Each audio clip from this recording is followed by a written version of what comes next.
وقفے سے پہلے سینیٹر اون عباس پبی صاحب جو ہیں وہ اور بلال کیانی صاحب جو ہیں وہ بات کر رہے تھے جو بل بلال کیانی صاحب کا ہے اس پہ، اور اس میں کیانی صاحب کا یہ خیال ہے کہ جو سپریم کورٹ کے فل بینچ کا فیصلہ ہے اس میں کچھ آئین کے معاملے میں ری رائٹنگ ہو گئی ہے، کوئی ماورا آئین قسم کی چیزیں جو ہیں سپریم کورٹ کے فیصلے میں شامل ہیں۔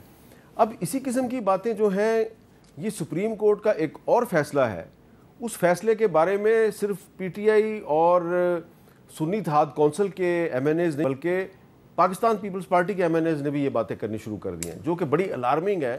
اور پہلے آپ سن لیں کہ پیپلز پارٹی کے ایک ایم این اے ہیں قادر پٹیل صاحب، سابق وفاقی وزیر بھی ہیں، وہ کیا کہہ رہے ہیں۔ ان ججوں کو بتائیں کہ یہ فتنہ تم پیدا کر رہے ہو، ایسے فیصلے دے کے ہم نہیں، یہ فتنے نہیں ہونے چاہیے۔ جو اس 25 کروڑ عوام میں فتنہ پیدا کرتا ہے، جو پتہ نہیں کتنی لاکھوں میں تنخواہیں لے کر اس قوم کو اپنی قلم کے ذریعے اس آگ میں جھونکنا چاہتا ہے، ہمارے ایمانوں پر ضرب لگانا چاہتا ہے، ہمارے جذبات پہ کھیلنا چاہتا ہے، اس کو کتنی بڑی سزا۔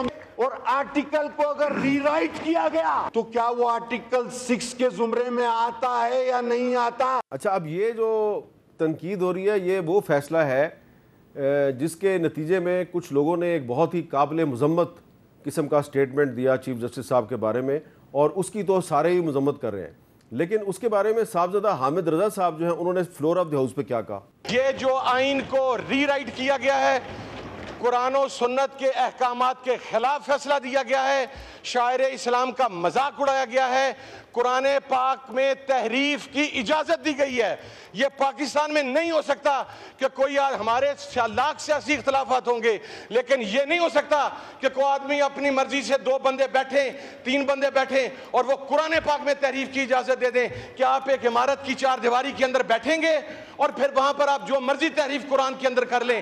لیکن اس پہ جو وزیر قانون اعظم نذیر تارڑ صاحب ہیں ان کا کیا موقف ہے، ذرا سنیں۔ یہ ایک ایسا ایشو ہے جس پہ سارے ایوان کی ایک رائے ہے، یہ رائے بھی ہے کہ آقا کی حرمت پہ اگر آنچ آئے گی تو آواز بھی اٹھائیں گے، ہاتھ بھی اٹھائیں گے، لیکن یہ رائے بھی ہے کہ عقل اور ہوش کے ساتھ پہلے چیز کو پڑھا جائے گا، دیکھا جائے گا، پھر یہ ریاست کی ذمہ داری ہے کہ اس پہ وہ عمل درآمد کرے، کیا کرنا چاہتی ہے، اس میں ریویو جائے گا، اس میں نظر ثانی جانی ہے، اس میں ریزولوشن جانی ہے، ہاؤس سے کیا جانا ہے یہ مشاورت کے بعد طے کریں۔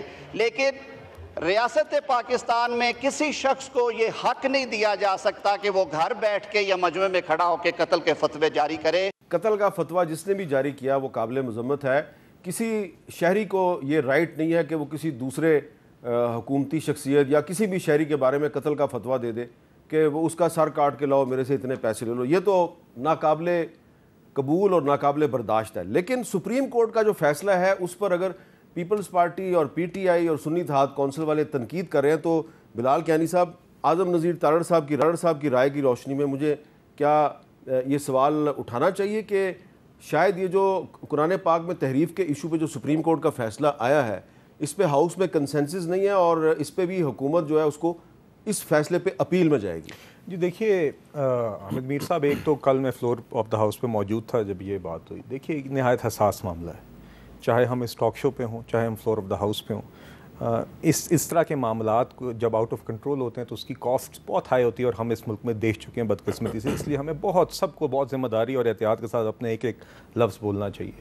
دوسری بات یہ ہے کل جب یہ issue floor of the house پہ اٹھا تو اسپیکر صاحب نے اس کو ایک آئی تھنک یا اسٹینڈنگ کمیٹی آن لاء تھی یا کسی کمیٹی میں ریفر کیا اسی لیے تاکہ ہر جماعت سے جو دیگر لوگ ہیں وہ اس کے اوپر زیر حاصل گفتگو آن دا ججمنٹ اٹ سیلف اور اس ایشو کے اوپر، اور پارلیمنٹ کی طرف سے جو ایک ذمہ دارانہ طریقے سے اس معاملات کے سارے پہلو مد نظر رکھتے ہوئے بات جو آنی چاہیے تاکہ وہ سامنے آ سکے۔ تو میرے علم میں نہیں ہے آج شاید وہ میٹنگ ہونی تھی یا شاید کل ہونی ہے، اس کے بعد آئی تھنک پارلیمنٹ، اور جو میرے خیال سے بہتر طریقہ تھا اس چیز کو سیٹل کرنے کا۔ دوسری بات دیکھیے یہ ایڈریس کرنا بھی ضروری ہے کہ سپریم کورٹ نے جو فیصلہ دیا، میں جی نہ عالم ہوں کہ میں اس کے اوپر زیادہ بحث کر سکوں، اس لیے اس کے اوپر بحث سب کو کرنی چاہیے، اور جو لوگ اس ٹاپک کے اوپر عبور رکھتے ہیں, اور یہ جو پارلیمنٹری ریپرزنٹیشن کل میٹنگ میں ہوگی اس میں سامنے آئے گا. مگر میں نے دیکھا کہ اس فیصلے کے اندر اور سپریم کورٹ کے ایک پریس ریلیز کے اندر ڈفرنٹ جو علماء کرام ہیں جو ان سے مشاورت ہوئی, فیڈرل شریعت کورٹ کا انہیں حوالہ دیا. کنٹروورسی اس پریس ریلیز نے کریٹ کیا کیونکہ اس میں جن کچھ علماء کا ذکر کیا گیا ہے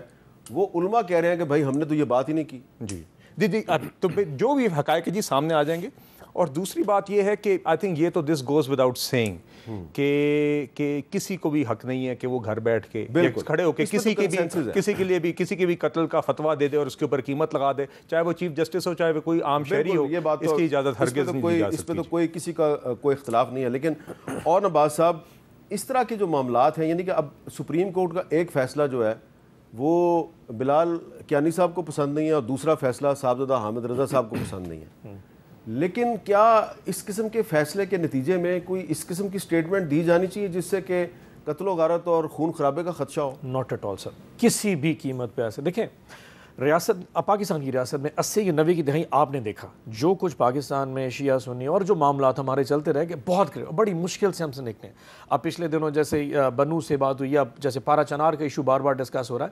ہم محتمل ہو ہی نہیں سکتے کوئی ایسا ایشو ہو جس میں ایکسٹریمزم کی بات ہونی شروع ہو جائے. اور فیصلے کے اوپر دیکھیں what goes around comes around. آج تھوڑا سا کیانی صاحب کو ایکسیپٹ کرنا پڑے گا. آپ نے ہمیں غدار تو کہہ دیا نا, ہمیں دہشت گرد بھی کہہ دیا. جب آپ پبلکلی لوگوں کو اس طرح کے نام دینا شروع کر دینا کہ تحریک انصاف دہشت گرد ہے, تحریک انصاف غدار ہے, پھر آپ لوگوں کو رائٹ دے رہے کہ وہ پھر اس طرح فلور آف دا ہاؤس یا ٹاک شوز بیٹھ کے اس طرح لوگوں کو بھی یہ جو فیصلہ غلط ہے اس لیے اس کے ساتھ یہ ہونا چاہیے. ایسا نہیں ہو سکتا.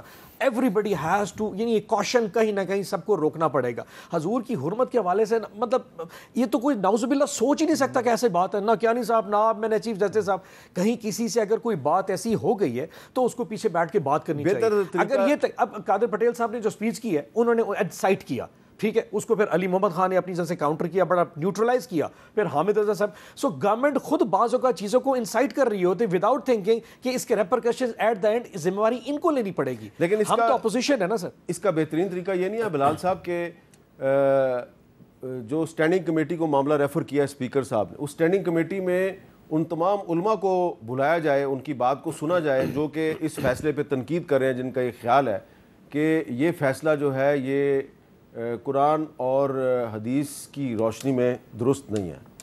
میرے خیال سے جی میرے علم میں نہیں ہے کہ بلایا گیا یا نہیں بلایا گیا. نہیں, اگر بلا لیا جائے, ہاں بلایا جائے تو آئی تھنک بہتر ہے. اور آپ نے دیکھا کہ پرسوں بھی غالباً عطا طاہر صاحب اور حنیف عباسی صاحب نے بھی ایک علماء کرام کے ساتھ اسی ایشو کے اوپر پھر ایک میٹنگ بھی ہوئی تھی, اس کے بعد ایک انہوں نے بھی میڈیا کے سامنے آئے تھے. تو دیکھیے میرے خیال سے یقیناً جتنی بھی جتنی بھی اس معاملے کے اوپر اونرشپ سب کی آئے گی, آپ کو سامنے رکھنی چاہیے کہ یہ صرف ایک اسکول آف تھاٹ کی طرف سے کرٹیسزم نہیں آ رہا, یہ صرف ٹی ایل پی کی طرف سے کرٹیسزم نہیں آ رہا, یہ جو ہے دیگر جو اسکول آف تھاٹ ہیں, دیگر مکاتب فکر ہیں, ان کے علماء, بڑے جید علماء, وہ بھی اس پہ تنقید کر رہے ہیں. جی دیکھیے میں کہہ رہا ہوں کہ جو عالم دین ہیں اور جو مختلف مکاتب سے تعلق رکھتے ہیں, بالکل اس کے اوپر ایک زہر حاصل گفتگو, اور وہ فورم اچھا, وہی ریلیونٹ فورم اسٹینڈنگ کمیٹی کا جہاں پہ یہ بات ہو سکتی ہے. مگر بات یہ کہ اس کے اوپر بالکل آپ ایک سنجیدہ اور زہر حاصل گفتگو کریں, مگر ذمہ داری کے ساتھ, اور یہ ٹیمپریچر کو ڈاؤن رکھ کے, تاکہ کسی قسم کی کوئی ایکسپلائٹ نہ کرے, اس کے اوپر سیاست نہ کریں. یہ زندگیوں کا معاملہ ہے, یہ بہت آسانی سے ہمارے ملک میں اس طرح کے معاملات اسپائرل آؤٹ کر جاتے ہیں. ہمیں بڑی ذمہ داری سے جو آپشنز دیے ہیں کہ گورنمنٹ ریویو میں بھی جا سکتی ہے, گورنمنٹ ایک ہاؤس کے ذریعے ریزولوشن بھی پاس کر سکتی ہے, تو آپشنز موجود ہیں.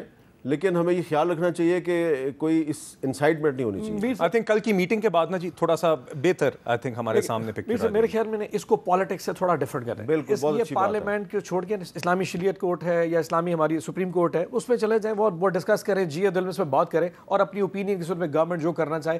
اگر یہ پالیٹکس میں آیا نا تو بلیم گیم کے چکر میں مطلب آپ کہیں کیوس نہ کریٹ بیٹھے سوسائٹی میں. پہلے اتنا سارا کیوس ہے, حاجی امتیاز کو رات فائرنگ کر کے اٹھا لے, ایسے کو رولا اور نہ کریٹ ہو جائے, ان سے چیزیں پہلے نہیں سنبھل رہی. ہم نہیں چاہتے کہ ریاست میں اس طرح کے اور معاملات. حاجی امتیاز والا معاملہ جو ہے وہ بہت خطرناک ہے. ایک ایم این اے کے ساتھ نہیں ہو سکتا. یہ کچے کا ڈاکو تھوڑا تھا کہ وہ دن دہاڑے فائرنگ کر کے اس کو اٹھا کے لے گئے, یا اون کرے کہ ہم اٹھا کے لے گئے. They should be brave enough نا, کیا نہیں صاحب کہیں چیز اٹھایا ہم نے, وہ ایک بدماش تھا, اس نے ایفیڈیوٹ دینا تھا پی ٹی آئی کو, ہم اٹھا کے لے گئے. سے اٹ نا, وائی ناٹ ایکسیپٹڈ. آپ مانتے بھی نہیں اٹھا کے. ویسے میری ان کی فیملی کے لوگوں سے بات ہوئی ہے, انہوں نے مجھے بڑی عجیب و غریب بات بتائی ہے. وہ کہتے ہیں جی ان کو یہ کہا جا رہا تھا کہ آپ یا تو مسلم لیگ نون میں شامل ہو جائیں, اگر مسلم لیگ نون میں شامل نہیں ہوتے پیپلز پارٹی میں چلے جائیں. تو اینٹی کرپشن کا یہ کام نہیں ہونا چاہیے ویسے. ایک اور بھی کہا SIC میں رہ جائیں, PTI کا ایفیڈیوٹ مت دیں, SIC کو نہیں ملنا نا. اچھا, انہوں نے کہا اس میں تیسری آپشن بھی دی ہے, اچھا یار SIC میں رہ جاؤ, دوسرا ایفیڈیوٹ جمع نہ کراؤ. اچھا یہ بھی کہا. Thank you for adding new information.